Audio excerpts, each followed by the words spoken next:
தீதி தீதி வாங்கோ வாங்கோ. பாத்தியாடி, 4 வெள்ளை முடிதான். அதுக்கே என்ன அக்கா வாக்கிட்டான். அவன் தலையில போற தலை ஃபுல்லா வெள்ளை முடி. அப்பயே நான் உங்ககிட்ட சொன்னேன், எனக்கு தலைக்கு டை போட்டு விடுன்னு சொல்லிட்டு. சேட்டு, என்ன தீதி தீதின்னு கூப்பிடுற? உன் தலையை பாரு, ஃபுல்லா வெள்ளை முடி. தீதி இல்ல, குட்டி தீதி. குட்டி தீதி, குட்டி தீதினா தங்கச்சின்னு அர்த்தம். தீதினா அக்கா, குட்டி தீதினா தங்கச்சின்னு அர்த்தம். இப்படியே சொல்லி சொல்லி இது பண்ணிட்டு இருக்காத, நான் வந்த வேலையை மறந்துடுவேன். நிம்மல் குடும்பம் எங்களுக்கு நல்ல பழக்கம். பாத்தியாடி, நம்மளுக்கு காசு சம்பாதிக்கிறதுக்கு வக்கிலன்னு சொல்லிட்டு சொல்லாம சொல்லிட்டு இருக்கான். உங்க அப்பா ஒவ்வொரு நகையா எடுத்துட்டு வந்து இங்க அடகு வச்சுக்கிறதே ஒரு பொழப்பாயிடுச்சு. ஐயோ, எல்லாரும் சந்தி சிரிக்கிறாங்க நம்மள பார்த்து. என்னமோ இந்த பக்கம் நீ இப்படியே பேசி சிரிச்சிட்டு இருந்தேன்னா நான் எதுக்கு வந்தேனே மாதிரும் போல இருக்கு செட்டு.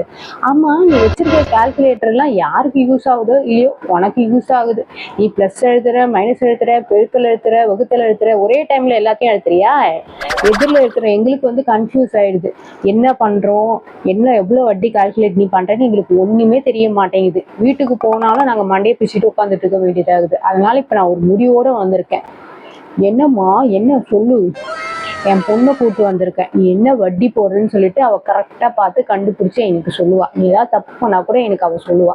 அதுக்குதான் அவளை கூட்டு வந்திருக்கேன்.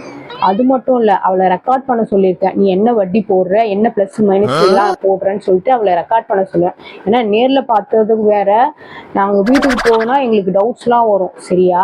அதனால கால் பண்ணா எடுப்பல, எங்களுக்கு டவுட்ஸ் கிளியர் பண்ணுவல நீ. என்ன தீதி இப்படிலாம் சொல்லிட்டு இருக்க? உன் தீதி பாயாசம்லாம் நகை வைக்கிற வரைக்கும் தான். நகையை திருப்பினா அவன் மூச்சை பார்க்கணுமே. எவ்வா, நகையை வைக்கிற வரைக்கும் தான். நகையை நம்ம வாங்கிட்டாலோ இல்ல வச்ச நகையை நம்ம திருப்பிட்டாலோ அப்படியே பக்கன்னு ஸ்டொமக் வயிற்று எரிச்சல் வரும்டி. அதை நான் கண் கூட பார்த்துருக்கேன். இப்ப நம்ம புது நகை ஏதாவது வாங்க போனோம்னு வச்சுக்கேன், அப்படி என்னதான் ப்ரே பண்ணுவாங்களோ தெரியல. போட்டு கண்ணை மூடிட்டு பண்ணிட்டு எடுத்துட்டு வந்து கொடுப்பாங்க. அடுத்த நாளே வந்து நம்ம அதை அடகு வைக்கிற மாதிரி இருக்கும்.